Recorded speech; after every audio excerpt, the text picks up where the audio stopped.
Baik, Assalamualaikum warahmatullahi wabarakatuh. Perkenalkan, nama saya Nur Alfiani dengan NIM 2442014022 dari program studi bimbingan dan konseling Islam. Nah, pada kali ini saya akan memaparkan materi mengenai teori pembelajaran perilaku kognisionis. Baik, langsung saja. Baik teman-teman, jadi teori belajar itu sebenarnya cara kita memahami bagaimana sebenarnya seseorang itu bisa berubah setelah mengalami sesuatu. Jadi belajar itu bukan cuma soal tahu atau paham, tapi lebih ke adanya perubahan dalam diri, terutama perilaku. Misalnya nih, awalnya tuh kita tidak tahu atau tidak bisa melakukan sesuatu. Nah, setelah belajar kita jadi tahu dan bisa. Nah, perubahan ini terjadi karena adanya pengalaman baik dari lingkungan, interaksi maupun latihan yang kita lakukan. Salah satu aliran yang cukup terkenal adalah behaviorisme. Nah, dalam pandangan ini belajar itu dilihat dari sesuatu yang bisa diamati secara langsung, yaitu perubahan perilaku. Artinya kalau seseorang itu sudah belajar, harus ada bukti nyata yang terlihat, misalnya dari cara dia bertindak atau merespon sesuatu. Nah, behaviorisme juga menekankan kalau lingkungan itu punya peran besar dalam membentuk perilaku, misalnya melalui latihan, kebiasaan, atau pemberian reward. Jadi fokusnya tuh bukan pada apa yang ada dalam pikiran, tapi lebih ke apa yang tampak dari luar setelah proses belajar terjadi, seperti itu.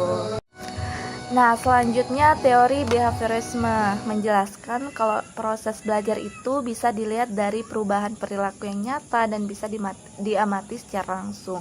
Jadi seseorang itu dikatakan belajar kalau ada perubahan dalam cara dia bertindak ataupun berperilaku setelah mendapatkan pengalaman, misalnya dari latihan, kebiasaan, ataupun pengaruh lingkungan.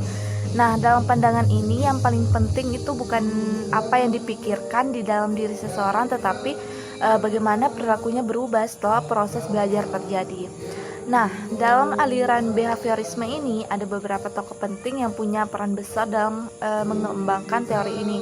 Salah satunya itu adalah Edward, yang dikenal dengan teori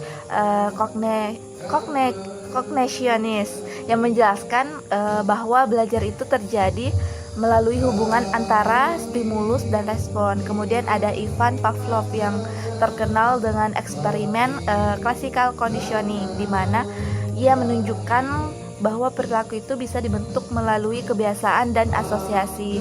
Selain itu juga Skinner mengembangkan teori operant conditioning yang menekankan kalau perilaku itu bisa diperkuat atau dilemahkan melalui pemberian reward.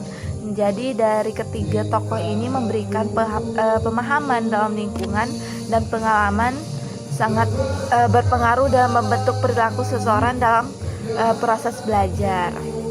Selanjutnya, siapa sih itu Thorndike? Jadi Thorndike ini adalah seorang psikolog yang dikenal sebagai pelopor teori kognisionis.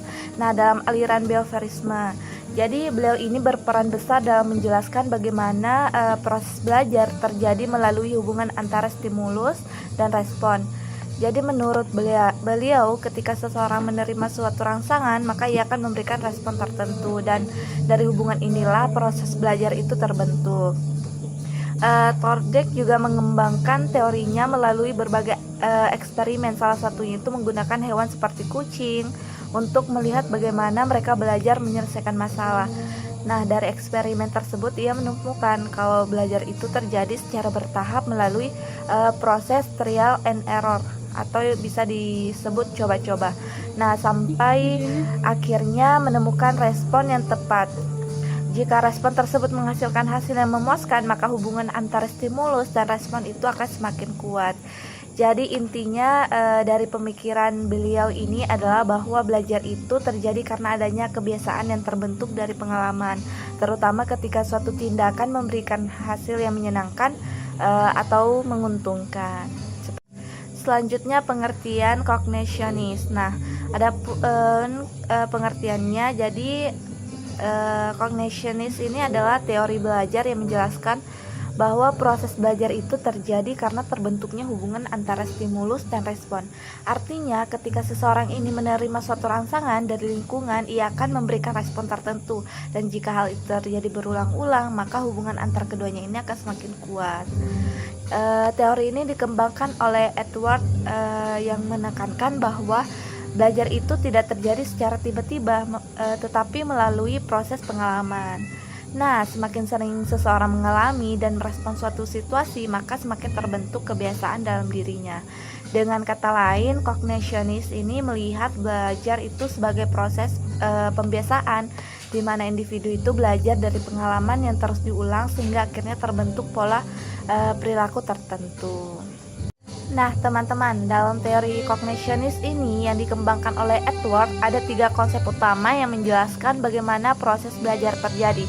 Yang pertama itu stimulus, yaitu segala bentuk rangsangan yang diterima individu seperti pertanyaan dari dosen, perintah, atau situasi tertentu di lingkungan.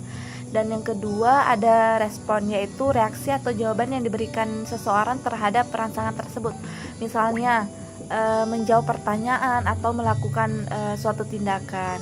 Dan yang ketiga itu hubungan stimulus respon, yaitu koneksi antara rangsangan dan reaksi yang terbentuk melalui pengalaman. Jadi dalam proses belajar, hubungan stimulus dan respon ini tidak langsung kuat, tetapi terbentuk secara bertahap melalui latihan dan pengulangan. Nah, semakin sering suatu stimulus diikuti oleh respon yang benar, maka hubungan tersebut akan semakin kuat. Akibatnya, respon yang diberikan akan menjadi lebih cepat, lebih tepat, dan akhirnya menjadi otomatis atau seperti kebiasaan. Selanjutnya, trial and error. Nah, dalam teori kognisionis ini, proses belajar itu terjadi melalui apa yang disebut trial and error atau coba-coba. Artinya seseorang itu tidak langsung menemukan jawaban yang benar, tetapi melalui beberapa percobaan terlebih dahulu.